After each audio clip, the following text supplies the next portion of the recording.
Bom, nós voltamos com todo o seu e agora eu quero dedicar esse momento a todas as bonitinhas que estão com dúvidas em relação à menopausa, à reposição dos hormônios. Há muita expectativa e que envolvem a teoria, a prática, os riscos, os efeitos colaterais, enfim. E muito mito e muita verdade também. Vamos acabar com as nossas dúvidas ouvindo uma especialista, que é a ginecologista Patrícia Romero Bretz. Patrícia, obrigado por ter vindo, meu amor. Rony, tão linda obrigada. Você. Nem precisava ser médica. Tudo bem, meu amor? Seria ótimo, né? Obrigado por ter vindo. Agora já é tarde. Ai. Bom, Patrícia, os hormônios, nós sabemos, são importantes para regular a nossa vida, regrar a nossa saúde, enfim. Não sou endocrinologista, estou longe disso, mas até o nosso humor normalmente é regulado pelos hormônios. Mas eu queria que você dissesse no que consiste a reposição hormonal. Perfeito. Esse é um tema que atrai muita atenção das mulheres, dos maridos, porque quando existe um desequilíbrio, a família inteira sofre junto. Então, o que consiste de fato a reposição hormonal? Eticamente, como que deve ser feita essa reposição? Então, uma suplementação de substâncias que têm uma ação próxima da onde são produzidas ou numa região mais distante, mas no nível fisiológico, Rony. A gente não quer repor nada além do que o corpo já produziu em algum momento ou que possa trazer mais malefício do que benefício para essa mulher e para a família. Entendi. Quer dizer, não tem mais, você está trazendo o que deixou de ter. Perfeito. Até aí está perfeito. Vamos desmistificar um monte de coisa aqui. Eu estou com um monte de coisa que mandaram perguntar. Reposição hormonal só pode ser feita após a menopausa. Mito ou verdade? Mito. Por exemplo, eu estou próxima dos 40 e já comecei a minha reposição hormonal. Você é uma menina. Na verdade, o que acontece? Tem um gráfico que eu adoro mostrar em consulta. A partir dos 35 anos, os hormônios eles vão caindo progressivamente. E o ideal é até que a gente faça a reposição hormonal numa fase que se chama janela de oportunidade, antes da mulher entrar na menopausa. Porque em algumas situações, Rony, a menopausa traz doenças relacionadas ao envelhecimento. E o maior órgão do corpo se chama endotélio. Se eu tenho esse endotélio inflamado e eu entro com um hormônio, eu posso aumentar ainda algumas doenças relacionadas ao processo de envelhecimento. Entendi. Então, não só é um mito, como o ideal é que o hormônio seja suplementado nessa fase da janela de oportunidade antes da menopausa. Quer dizer, a janela de oportunidade seria com que idade? Isso depende muito de cada paciente, Rony. Eu ainda até brinquei essa semana com uma paciente. Eu falei, a mulher ela é toda cheia de curvas, porque a gente tem que ter o jogo de cintura e assim é na medicina. Não é verdade? É verdade. Então, tem mulher que passa pela menopausa muito bem obrigada, não tem nenhum sintoma, mas tem mulher que adoece e se confunde muito até com uma depressão, com um término de amor, com preguiça. Então, às vezes eu recebo pacientes que falam, Patrícia, eu não tenho ânimo para sair do sofá. E o que eu escuto é que eu sou preguiçosa. Então, uma analogia que eu faço, eu querer que você tenha estímulo. Minha filha, sai do sofá, vai treinar. É a mesma coisa que eu querer que um carro ande sem ter combustível. Entendi. Em que caso você acha que a mulher deve considerar a reposição? Ondas de calor, isso é inquestionável. Hoje, em países de primeiro mundo, às vezes até a gente considera um erro médico eu deixar essa mulher ter o fogacho. A cada onda de calor eu tenho 30% de redução de fluxo cerebral e eu tenho morte de neurônio. Que? Exato. Então, a mulher que tem onda de calor, ela está perdendo memória, tá? E, em algum caso ou outro que ela não possa usar hormônio, eu posso tratar essa onda de calor com outras alternativas de tratamento.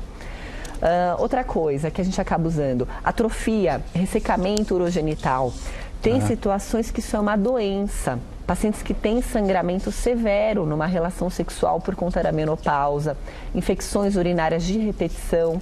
E um alerta para as mulheres, a infecção urinária, ela ainda é uma das maiores causas de internação em UTI de mulheres. Meu Deus. Então, não é uma coisa que às vezes passa ali subjugado, vai na farmácia e toma um antibiótico. E às vezes um tratamento da menopausa pode evitar essas infecções.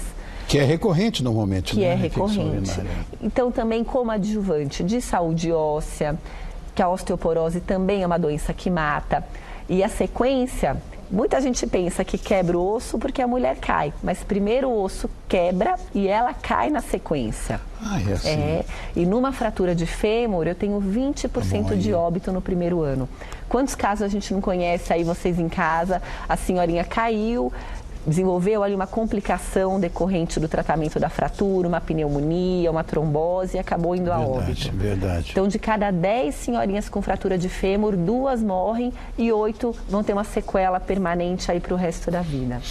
Uma outra pergunta que fizeram aqui, o fator idade interfere na reposição, mito ou verdade? Isso é uma verdade. Então, como a gente começou falando, se eu introduzo o hormônio numa fase muito tardia da menopausa, ao invés de eu ter a proteção, eu tenho os riscos relacionados à inflamação do endotélio. Então, aquele vaso, o endotélio é a camadinha interna do vaso. E eu faço uma comparação. Todo mundo aí em casa já lavou aquela gordura, a louça gordurosa.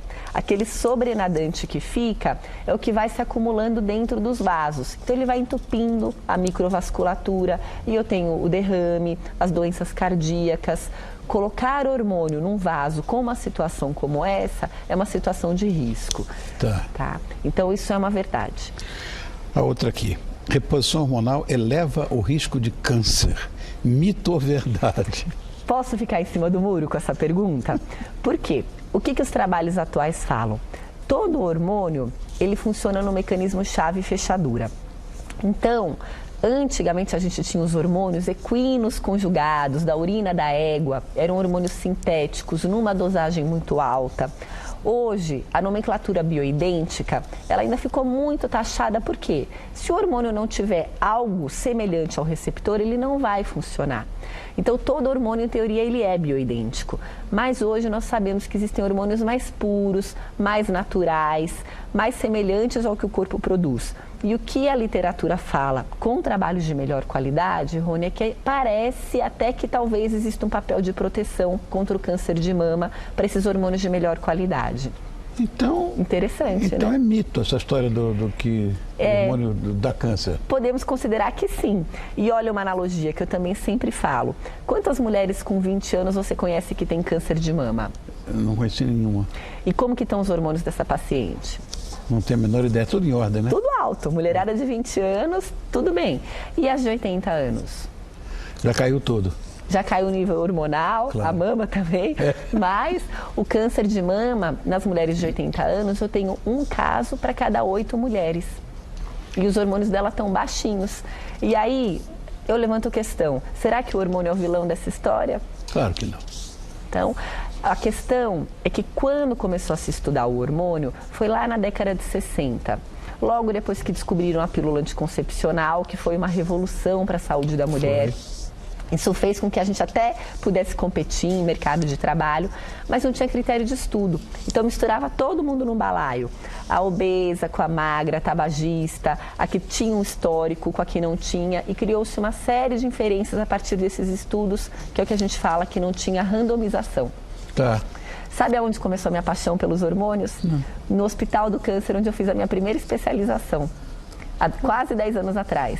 Uau. As sobreviventes queriam ter libido, queriam ter vigor, porque muitas eram abandonadas. Taca hormônio nelas que...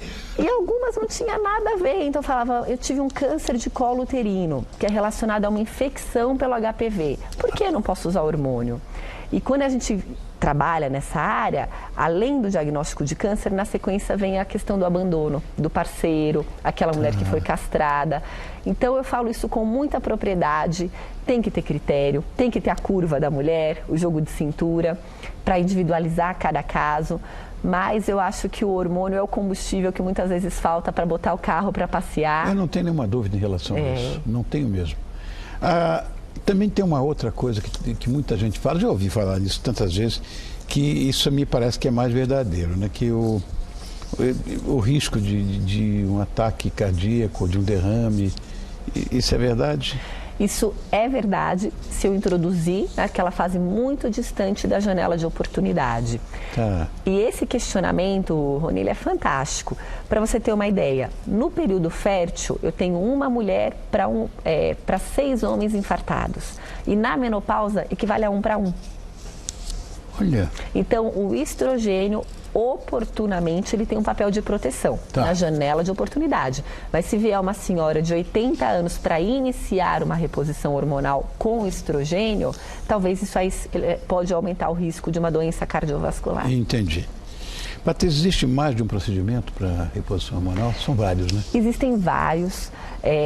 A forma de reposição, o tipo de hormônio que pode ser usado é desde via oral. Às vezes você está numa unidade básica de saúde, a paciente está morrendo de calor e ela não tem acesso, nem que ela use uma pílula em avaliação médica, obviamente, mas ela tem que ser tratada. Como eu disse, o calorão, as doenças próprias do envelhecimento. Existe a via transdérmica, que são com hormônios mais puros, a forma de implantes hormonais, usados com critério. Hoje é uma febre, eu também trabalho com implante, e o pior nome que poderia ter recebido, inclusive com as empresas mais sérias, é o nome chip da beleza. Que a mulher acha que põe um implante e fica no sofá, no malha, e aquilo vai fazer milagre. Então, o hormônio, quando a gente fala em saúde, é um equilíbrio de alimentação, de estilo de vida. Claro, nem existe, gente, o remédio milagroso. E eu trago esse alerta para a rede porque é muito atrativo falar, vamos colocar o chip da beleza. Só que não existe milagre. Todo mundo quer o pote de ouro no fim do arco-íris, né? Eu também adoraria. Mas se você não acordar cedo, não for malhar e não comer direitinho, eu acho que vai ser o contrário, o efeito. Você tem toda a razão. Aqui tem uma coisa que a mulher começou a fazer reposição hormonal, ela deve continuar pelo resto da vida. Quando começa a fazer reposição hormonal, tem que fazer pelo resto da vida. Mito ou verdade? Isso é um mito. Então, o que a gente avalia hoje nessa medicina baseada em evidência, individualizando cada caso? Antigamente se falava 5 anos. E hoje, Rony, eu tenho pacientes que falam, pelo amor de Deus, doutora Patrícia, me deixa morrer, mas não me deixa ficar sem o hormônio, porque eu tenho calor, eu não fico bem, eu não durmo à noite. Até um caso curioso, essa semana, alguns dias atrás, tive contato com um casal muito querido e o marido, eu não estou entendendo o que está acontecendo com ela, eu quero que ela me explique tudo. Eu falei, ela também não sabe. Porque ela está com deficiências primitivas de sono, de produção hormonal. Então, qualquer ser humano que fique sem dormir, com aquele calor, com aquele mal-estar, não vai estar com as suas faculdades mentais preservadas. Sem dúvida né? Mas se o benefício superar o risco, essa reposição hormonal ela deve ser mantida, enquanto ela precisar. Sim. Aqui tem uma. Reposição hormonal provoca o ganho de peso? Mito ou verdade? E aí, gente, isso também é um mito. Agora, o que acontece muito, o metabolismo basal vai caindo progressivamente. Então, é importante se exercitar. Uma coisa que eu indico muito é musculação. Eu acho que a musculação não é uma atividade física, é um pré-requisito. Com cuidado da alimentação, porque o que você come com 20 anos vai te engordar quando você tiver 50, se você mantiver o mesmo ritmo de alimentação. Então não é o hormônio que engorda, o que engorda é o que você come. O pior é que eu não conheço nenhum gordinho que fala que come pouco, que come muito. Todos comem pouco. Você conhece algum? Não.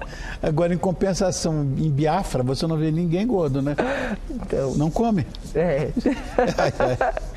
Patrícia, querida, mais uma vez, obrigado. Obrigada, é um prazer. A Patrícia Romero Bretz, que hoje nos orientou com essa história de hormônio, que é, de fato, uma coisa tão séria, vocês não podem imaginar o que é sério o hormônio na nossa vida. Obrigado, querida. Eu agradeço. Obrigado. Muito obrigada.